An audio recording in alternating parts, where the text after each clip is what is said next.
오늘 어머니가 돌아가셨다. 어쩌면 어제였는지도 모른다. 이게 책의 첫 문장입니다. 제가 지금까지 읽었었던 모든 작품들 중에서 가장 충격적이었고 가장 최고의 서문이라고 생각을 해요. 제가 방금 낭독했었던 이 문장은 알베르 까미의 이방인이라는 작품에 나와 있는 첫 서문입니다. 정말 많은 사람들께서 사랑하고 관심 갖고 있는 알베르 까미의 이방인. 저는 오늘 이 이방인을 당신이 읽어야 되는 이유라는 주제로 이야기해 보도록 하겠습니다. 여러분들께 이 작품을 추천하는 이유는 여러 가지가 있겠지만 결론부터, 핵심부터 말씀드리자면 실존주의를 통해서 현재에 대한 소중함과 그리고 정말 나 자신에 대한 솔직함 같은 것을 깨달을 수가 있다라고 표현하고 싶습니다. 실존주의에 대한 것은 제가 좀 이따가 영상 마지막쯤에 자세히 설명하겠지만 내가 지금 살아있다. 내가 지금 살아있고 존재하는 게 사실이다. 이런 정도로만 일단 생각을 해주세요. 이 알베르 까미는 실존주의를 대표하는 작가이고 이 이방인이라는 작품도 그것을 반영하고 있습니다. 아무래도 우리가 이 작품에 대해서 그리고 이 작품을 통해서 좀 논하려면 이 작가에 대한 설명과 그리고 줄거리들을 빼놓을 수가 없을 것 같아요. 그래서 먼저 작가에 대한 소개부터 아주 간략하게 좀 해드려 보겠습니다. 까미는 1913년부터 60년까지 살았다고 합니다. 그리고 1957년에 노벨 문학상을 수상을 해요. 이렇게 강인해 보이는 까미는 사실 예전에 불우한 환경 속에서 살았다고 합니다. 제1차 세계대전 때 아버지를 먼저 야위게 되고 어머니와 혼자 같이 이렇게 가난하게 계속 생활을 유지하며 살았다고 합니다. 알제 대학교에 철학과로 진학을 하게 되는데 그 이후 교수가 되고 싶었지만 건강상의 문제가 생겨서 포기했다고 합니다. 그리고 곧바로 이어서 기자 생활을 했다고 합니다. 그런데 이 기자 생활을 하면서 공산당에 가입하고 좌익 운동을 하기 시작했다고 해요. 그런데 또 재밌는 건 이 다음에 아나키스트, 즉 무정부주의자 활동을 하게 됩니다. 왜냐하면 활동을 하다 보니까 느꼈던 게 사회주의자든 자본주의자든 권력화된 집단은 모두 다 부조리를 양산할 뿐이다. 이 부조리라는 단어가 되게 중요합니다. 왜냐하면 까미의 작품을 부조리의 문학이라고 표현한다고 합니다. 세상에 불변하는 정의, 법칙, 그런 거는 존재하지 않는다. 만약에 존재한다고 해도 그것을 우리는 이해할 수 없는 부조리들로 가득 차 있다. 따라서 이렇게 정해진 윤리, 이런 것은 존재하지 않는 만큼 우리는 현재의 삶, 나의 삶에 더 집중하고 이렇게 살아가야 한다라는 것을 강조한다고 합니다. 그래서 까미를 철저한 실존주의자다라고 표현하는 거죠. 그리고 까미의 이러한 정신을 아주 잘 담은 작품 중 하나가 바로 이방인이라는 작품이겠죠. 그래서 이방인에 대한 줄거리도 최대한 핵심만 담아서 소개해 보도록 하겠습니다. 이 책을 읽고 싶으셨던 분들께서는 일종의 스포일러가 될 수 있기 때문에 만약 그것을 원치 않으시면 영상 후반에 제 감상평 정도로 넘어가 주시면 감사하겠습니다. 오늘 어머니가 돌아가셨다. 어쩌면 어제였는지도 모른다. 라고 하는 문장과 함께 어머니의 사망 소식을 접하게 됩니다. 주인공은 바로 메르소라는 남자인데요. 까미가 원해하는 대로 이 남자는 굉장히 실존주의적인 인물입니다. 메르소는 이 소식을 듣고 나서 바로 장례식을 향해 가게 됩니다. 그런데 아이러니하게도 어머니의 죽음을 그렇게 슬퍼하지 않습니다. 그 슬퍼하지 않는 동기가 어머니와 그동안 정말 많은 사랑을 나누었고 최선을 다해 사랑했기 때문에 이런 것이 아니고 그냥 어머니에 대한 죽음을 정말 슬픔을 크게 못 느끼게 되는 거죠. 그래서 주변 사람들이 계속 메르소에게 수많은 걱정과 위로를 해주는데 자신은 그것을 엄청 크게 느껴지는 않습니다. 그렇게 장례식을 치르게 되고 장례식 다음 날 전 회사 직장 동료였던 마리라는 여자 인물을 만나게 됩니다. 메르소는 마리와 함께 바닷가에 가서 놀았고 거기서 점점 서로의 마음이 가까워졌으며 이윽고 그날 두 사람은 잠자리에 빠지게 되고 사랑을 나누게 됩니다. 그렇게 둘이 연인이 되어 사랑하는 장면들이 이어지다가 같은 층 이웃인 레몽이라는 인물을 만나게 됩니다. 이 레몽은 여자친구 문제 때문에 고민을 하고 있었던 사람인데 메르소가 이 레몽과 대화를 나누면서 그의 고민을 들어주고 풀어주는 이 대화가 그렇게 나쁘지 않고 꽤 잘 맞는다고 생각을 했습니다. 그래서 둘은 그 계기를 통해서 친해지게 됩니다. 나름대로 어머니의 장례식도 잘 마무리했고 사랑하는 사람도 생겼고 그리고 친한 친구도 얻게 된 메르소는 나름 괜찮은 삶을 일단 유지하고 있었습니다. 그렇게 마리와 레몬과 그리고 그의 친구들을 모아서 같이 놀고 있던 중 메르소와 레몬과 그리고 같이 있던 한 명의 친구 셋이서 잠깐 밖에 산책을 나서게 됩니다. 그런데 산책 도중 레몽의 전 여자친구와 엮여 있었던 아랍인 패거리들을 만나게 됩니다. 레몽은 메르소에게 내가 저번에 말했었던 패거리가 바로 쟤네들이라고 말을 하고 긴장감이 팽팽해집니다. 그리고 결국 싸움까지 이르게 됩니다. 피 터지게 싸우고 있는 그때 맞고 있던 한 아랍인이 주머니에서 칼을 꺼내게 됩니다. 그리고 그것으로 레몽에게 조그마한 상처를 입히게 됩니다. 그 이후 두 집단은 다시 대치하게 되고 아랍인들은 거리를 벌린 뒤에 불이 나게 도망가게 됩니다. 다시 돌아가서 잘 치유를 받고 문제는 일단락 해결이 됐습니다. 메르소는 혼자서 산책을 하고 싶어서 밖으로 나갑니다. 그렇게 뚜벅뚜벅 걸으면서 주변의 향기를 맡고 있다가 한 남자를 발견하게 됩니다. 그 남자는 바로 아까 만났었던 칼을 소지하고 있던 아랍인이었습니다. 메르소는 긴장했습니다. 이 상황을 어떻게 해야 될까? 그리고 아랍인도 메르소를 쳐다보게 되었고 칼을 꺼내게 되었습니다. 그런데 메르소는 이때 주머니에 레몽이 주었던 권총이 있었습니다. 그래서 권총을 꺼내서 메르소 역시 그 남자를 향해 대치하고 있었습니다. 그런데 이 순간 엄청난 문제가 생깁니다. 메르소가 가지고 있었던 고질병이 찾아오게 됩니다. 바로 강한 햇빛 때문에 머리가 어지러워지기 시작합니다. 뜨거운 햇볕에 뺨이 타는 것 같았고 땀방울이 눈썹에 맺히는 것이 느껴졌다. 어머니의 장례를 치른 그날과 같은 태양이었다. 그날처럼 머리가 아프고 이마의 모든 핏줄이 피부 밑에서 동시에 펄떡거렸다. 햇볕의 뜨거움을 견디지 못하고 나는 한 걸음 앞으로 나아갔다. 그러자 아랍인이 몸을 일으키지 않은 채 칼을 뽑아서는 태양에 비춰 내게 겨누었다. 빛이 강철 위에 반사되자 번쩍이는 길쭉한 칼날이 내 이마를 찌르는 것 같았다. 그와 동시에 눈썹에 맺혔던 땀이 한꺼번에 눈꺼풀 위로 흘러내려 미지근하고 두터운 베일처럼 눈을 덮었다. 눈물과 소금의 장막에 가려 앞이 보이지 않았다. 그 불타는 칼날이 내 속눈썹을 갉아먹고 고통스러운 눈을 후벼 팠다. 바로 그때 모든 것이 흔들렸다. 바다는 무겁고 뜨거운 바람을 실어왔다. 하늘이 활짝 열리며 불을 쏟아내는 것 같았다. 내 안의 모든 것이 긴장했고 나는 권총을 움켜쥐었다. 방아쇠가 당겨졌다. 나는 총신에 반짝이는 배를 만졌다. 메마른 귀가 멍멍해지는 굉음과 함께 모든 것이 시작되었다. 나는 땀과 태양을 떨쳐버렸다. 한낮의 균형과 내가 행복을 느꼈던 바닷가의 특별한 침묵을 깨버렸음을 알았다. 나는 그 움직이지 않는 몸뚱이에서 다시 내 방을 쏘았다. 총탄은 보이지 않을 만큼 깊이 박혔다. 그것은 마치 불행의 문을 두드리는 4번의 노크와도 같았다. 결국 이러한 중대한 사건을 펼친 끝에 메르소는 체포당하게 되고 신문당하게 되고요. 그렇게 감옥으로 향하게 됩니다.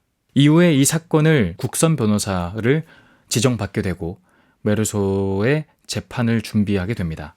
근데 이 재판 준비 때도 굉장히 많은 난관이 있었습니다. 메르소가 자신의 실존적인 사상들, 생각들을 펼쳐내면 그 변호사는 계속 급급히 말렸습니다. 말하지 말라고. 이것이 사람들의 심기를 거스르게 된다고. 그리고 드디어 재판의 당일이 다가왔습니다.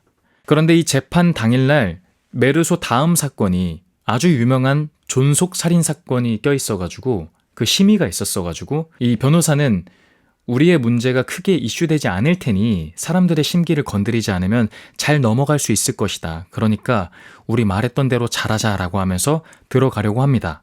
그런데 기자와 거기 있었던 사람들이 메르소를 향해 엄청나게 집중하기 시작합니다. 메르소는 왜 그런지 의문하고 있었습니다. 그때 한 신문 기자가 찾아와 메르소에게 이런 말을 건넵니다. 기자는 웃으며 내게 말을 걸었다. 그는 모든 것이 나를 위해 잘 되기를 바란다고 했다. 내가 고맙다고 하자 그가 이렇게 덧붙였다. 아시겠지만 우리가 이 사건을 조금 부풀렸어요. 여름철에는 기사거리가 없거든요. 쓸만한 기사는 이 사건하고 존속살인 사건밖에 없어가지고요. 메르소는 이 말에 대해서 크게 이해하지 못하고 그렇게 법정으로 들어가게 됩니다. 그리고 기다리던 재판이 시작됩니다. 그런데 재판 내내 사건의 중심 내용, 아라빈을 왜 쌌는가, 거듭되어 난사하였는가 이런 것들에 초점을 잡지 않고 상대 측은 계속해서 저자는 어머니의 죽음을 슬퍼하지 않는 인간이다. 즉 감정과 정신적으로 문제가 있는 인간이다. 사회적으로 격리해야 될 사람이다. 라는 그러한 방식들, 그러한 이미징들로 계속 집중 유도하였습니다.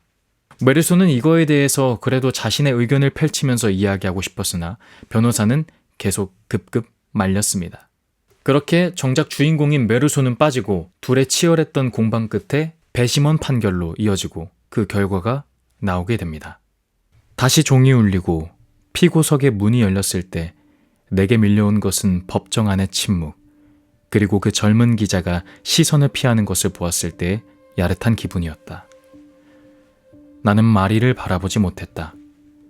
그럴 틈이 없었다. 왜냐하면 재판장이 이상한 말투로 피고는 프랑스 국민의 이름으로 광장에서 목이 잘리게 될 것 이라고 말했기 때문이다. 나는 그때 모든 이들의 얼굴에 나타난 감정을 읽을 수 있었다. 배려 같은 것이었다고 확신한다. 경관들은 내게 무척 다정했고 변호사는 내 손목에 그의 손을 올려놓았다. 사형을 집행받게 됩니다.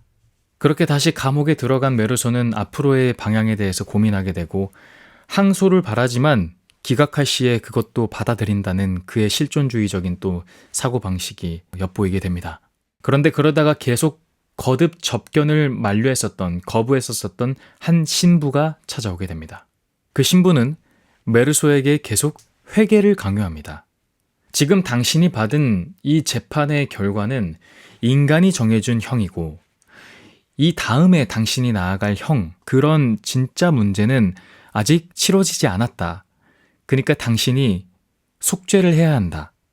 하지만 메르소는 그 신부의 말에 동의하지 않았고 결국 둘은 실랑이를 벌이게 됩니다. 그리고 신부와 메르소는 이와 같은 대화를 나눕니다. 왜 내가 자기를 아버지라고 부르지 않고 당신이라고 부르는지 물었다. 나는 화가 나서 당신은 내 아버지가 아니고 다른 사람들과 한편이라고 대답했다.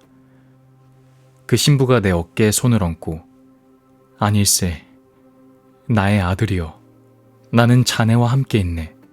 하지만 자네의 마음이 어두워서 모르는 것이지. 내가 자네를 위해 기도하겠네.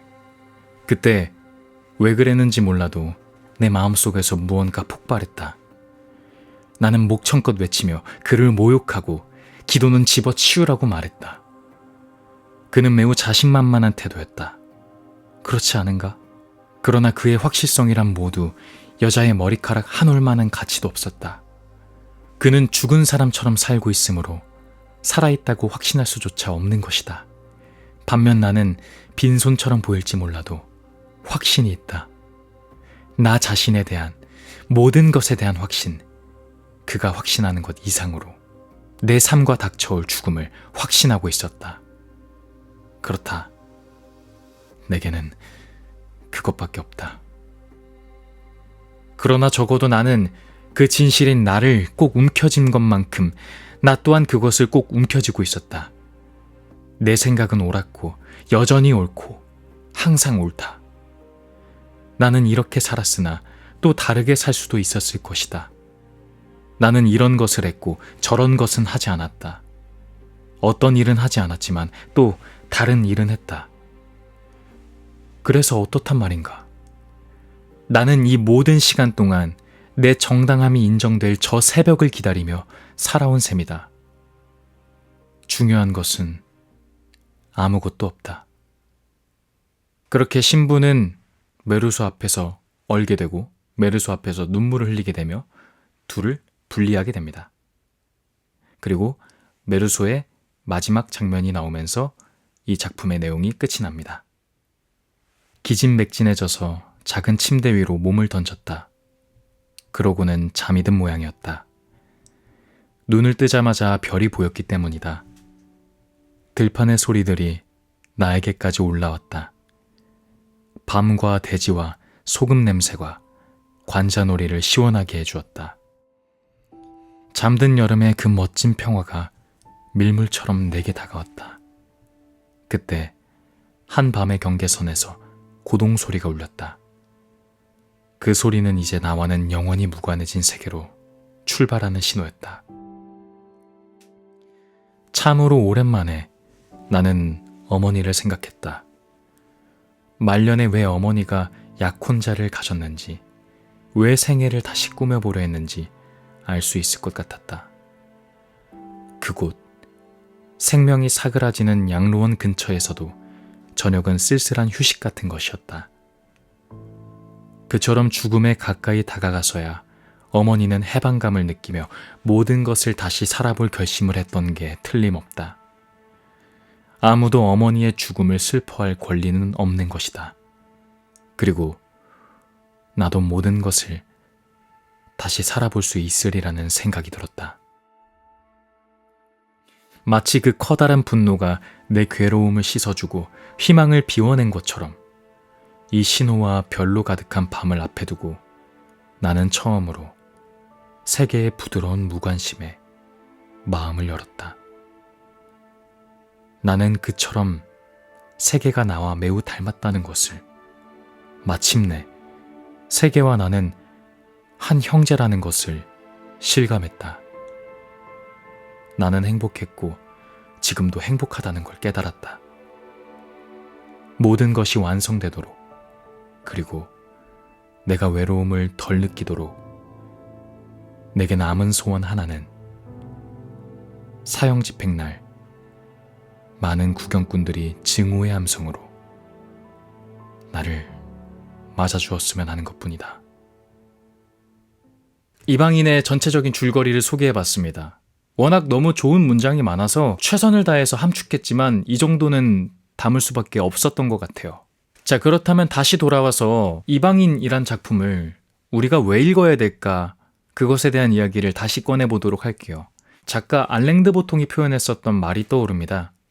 예술이란 우리한테 어떤 쓸모를 가지고 있는가라는 주제가 있었었는데요. 예술은 우리에게 공감과 그리고 상상의 영역에서의 나의 상황, 그리고 나의 그런 판단, 그런 삶을 살 수 있게 만들어준다 라고 이야기합니다. 우리가 범죄자를 옹호하자 이런 게 아니라 이런 사태까지 가면 이렇게 된다. 그렇기 때문에 여기서 얻을 수 있는 교훈과 그러지 않아야 되는 행동들을 잘 배울 수 있다.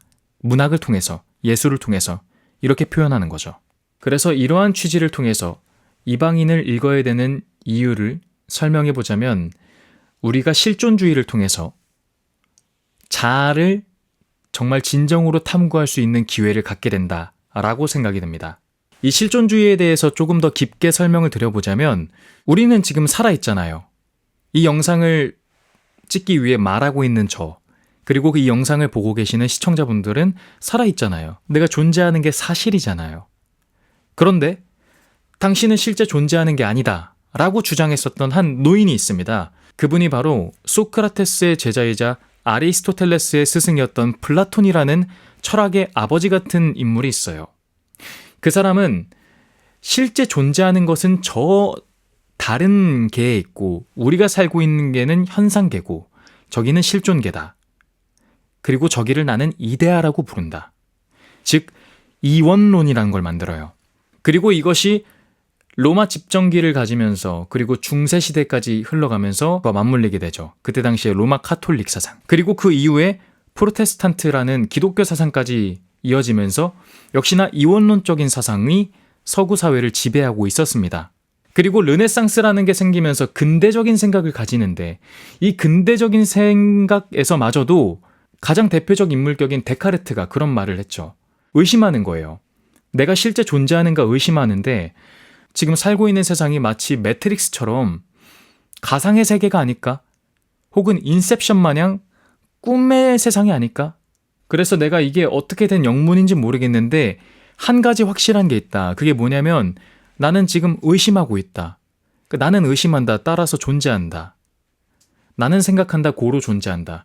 코기토 에르고즘이라는 그 명제를 남깁니다. 그렇게 데카르트를 시작으로 합리론이라는 게 생겨요. 이게 그 대륙의 합리론이라는 건데 이게 커지고 커지면서 18세기까지 계속 이어졌고요. 18세기, 19세기 때 헤겔이라는 인물이 나오는데 이 사람은 관념론자라고 해서 이 세상은 사실 절대적인 정신이 있다. 우리가 갖고 있는 이런 육체던가 이런 거는 그냥 정신의 일부 같은 거다. 그러니까 더 중요한 것은 절대 정신이고 절대 관념이고 그 방향대로 흘러간다. 라고 하는 사조가 그때 당시 18세기, 19세기죠. 그때를 엄청나게 강타합니다. 이러한 사상들에 대해서 좀 탐탁치 않고 이게 과연 맞을까? 그리고 근대적 혁명, 과학기술의 진보, 생물학적인 방법, 원자론적인 이런 것들 등등등이 쌓이면서 실존주의라는 것들이 또 탄생하게 된 거죠. 그리고 방금 이야기했었던 이런 것들은 실제 존재하는 것보다 더 차원을 넘어선 우리가 알 수 없는 영역들을 철학에서 형이상학이라고 하거든요. 이런 형이상학과 반대되게 내가 지금 살고 있고 지금 이 존재하는 것이 사실이고 이것들을 최선을 다해 살아가는 것이 그게 더 중요한 것이다라고 하는 그런 접근 방식들이 파생된 거예요. 그리고 이 알베르 까미는 그 실존주의를 대표하는 문학가인 거죠. 자, 그런데 제가 왜 이렇게 긴 이야기를 이렇게 줄줄줄 서술했냐면 사실 우리가 이런 형이상학적인, 관념적인, 실제 존재하는 것 이상의 것들에 굉장히 많이 사로잡혀 있다. 라는 생각을 저도 할 때가 있습니다. 그래서 다시 한번 돌아와서 이방인을 읽어야 되는 두 가지 이유를 말씀드리면 첫 번째는 자기 자신에 대해서 매우 솔직해질 수가 있습니다. 자기를 둘러싸고 있는 수많은 이데올로기, 그런 정신의 억압에서 해방이 되고 나 자신이 갖고 있는 진짜 내 생각을 탐구하게 되는 거예요. 우리를 둘러싸고 있는 수많은 것들이 있죠. 뭐 도덕, 사회적 규범, 뭐 인간성, 관계, 종교 등등등. 근데 이게 전 순기능이 분명 있다고 생각합니다만 가미가 취재했었던 바는 그게 아니라 아마 이런 취지였던 것 같아요. 자크 라캉이라는 인물이 유명한 말을 합니다. 인간은 타자의 욕망을 욕망한다. 이게 무슨 말이냐면 인간은 다른 사람이 원해하는 것을 내가 원해하는 걸로 착각한다라는 거예요. 그래서 예를 들어 한 자동차가 있는데 철수와 영이라는 인물들이 이 자동차에 대해서 엄청나게 흠모하고 말도 안 되는 찬사를 보냅니다. 그럼 나는 이거에 대해 관심이 없었는데 그때부터 관심을 갖게 돼요. 이것을 표현하기로 내가 이것을 원해했었던 욕망에 의해서 된 게 아니라 이 영희와 철수의 욕망을 내가 욕망하게 된 것이다. 약간 이런 취지로 전 알고 있습니다. 그래서 우리의 사회적 이런 걸 이데올로기, 이런 정신들이 우리를 아주 많이 올가매고 있는데 실존주의 철학에서 말하는 이런 것들을 다 걷어내고 나의 탐구로 쫓다 보면은 어떤 현상이 생기냐면 나의 욕망을 욕망하게 되는 것 같아요. 나 자신의 욕망을 욕망한다. 그래서 내가 진짜 원해하는 게 뭐냐? 나란 사람이 원해하는 게 뭐고 난 어떻게 살고 싶은 거냐? 난 누구냐를 알게 된다는 거죠. 그래서 나의 앞으로의 방향성에 대해서 좀 더 확실하게 결정할 수 있게 되는 것 같아요. 덜 손해보면서 낫다네. 저는 이렇게 살려고 노력을 하고 있는데 도움이 많이 됩니다. 그렇다고 해서 사회적 규범을 깨고 막 살자 이러는 게 절대 아닙니다. 단지 우리가 다른 수많은 그런 규약 때문에 나 자신에 대해서 놓치고 있는 것이 많다라는 것을 다시 한번 상기시켜주는 의미인 것 같아요. 이방인을 읽어야 되는 두 번째는 현재를 살게 되는, 그리고 현재를 소중하게 대하게 하는 방법을 알게 된다라는 겁니다. 이 실존주의가 의미하는 바는 전 그렇다 생각해요. 과거와 미래는 중요하지 않고 존재하지도 않는다. 그렇기 때문에 그렇게 다 빼고 나면 남는 것은 현재만 남는다는 거죠. 과거에서 반성할 것들은 당연히 반성해야죠. 근데 과거에 갖고 있었던 어떠한 뭐 사건이던가 그러한 문제들로 인해서 그거를 끊어내지 못하고 계속 현재를 영향을 주게 된다면 그 과거는 안 좋은 과거가 될 거고요. 아직 찾아오지 않은 미래, 내가 지금부터 만들어 나가야 될 미래인데 이것 때문에 너무 겁을 먹고 이것 때문에 아무것도 못하면 또 현재가 바보가 되는 겁니다. 그렇기 때문에 실존주의는 지금 현재에 집중하자라고 하는 취지인 것 같아요. 그리고 여기에 미래에 대해서 한 숟갈만 더 얹자면 당연히 저는 전 종교의 자유가 있지만 종교인들을 정말 존중합니다. 제가 가깝게 지내고 저는 다른 종교들을 공부를 좀 좋아하는 편이에요. 여러 종교들을 다 공부를 하고 있는 편입니다. 그런데 그럼에도 불구하고 내가 지금 현재의 삶보다 다음에 저 너머 차원의 삶이 있다라고 간주하면서 미래를 살기 위해서 현재를 포기한다면 그것은 현재를 망치는 게 아닐까라고 하는 게 실존주의적인 사고방식인 것 같아요. 우리가 미래를 걱정 안 하면서 현재만을 살 수는 없습니다.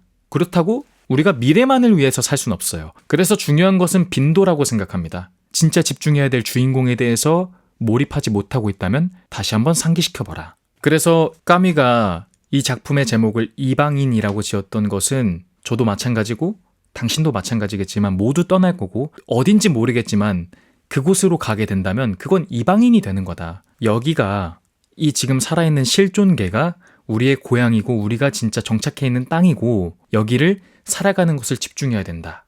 그러니까 현재를 잘 살라 라고 하는 취지에서 아마 제목을 이렇게 지었지 않나 제 조심스러운 나름의 생각을 해보았습니다.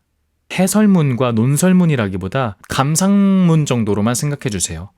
제 내용 중에서 분명히 또 오류가 있을 수도 있습니다. 저라는 사람이 취재하는 바에 느꼈었던 이방인은 어떠한가 정도로 생각해서 바라봐 주시면 좀 더 제가 좋을 것 같습니다.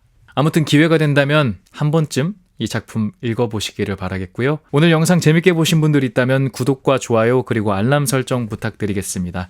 그러면 전 다음 영상 때 찾아뵙도록 하겠습니다. 남은 하루도 더 나은 하루 보내시길 바라겠습니다. 고맙습니다.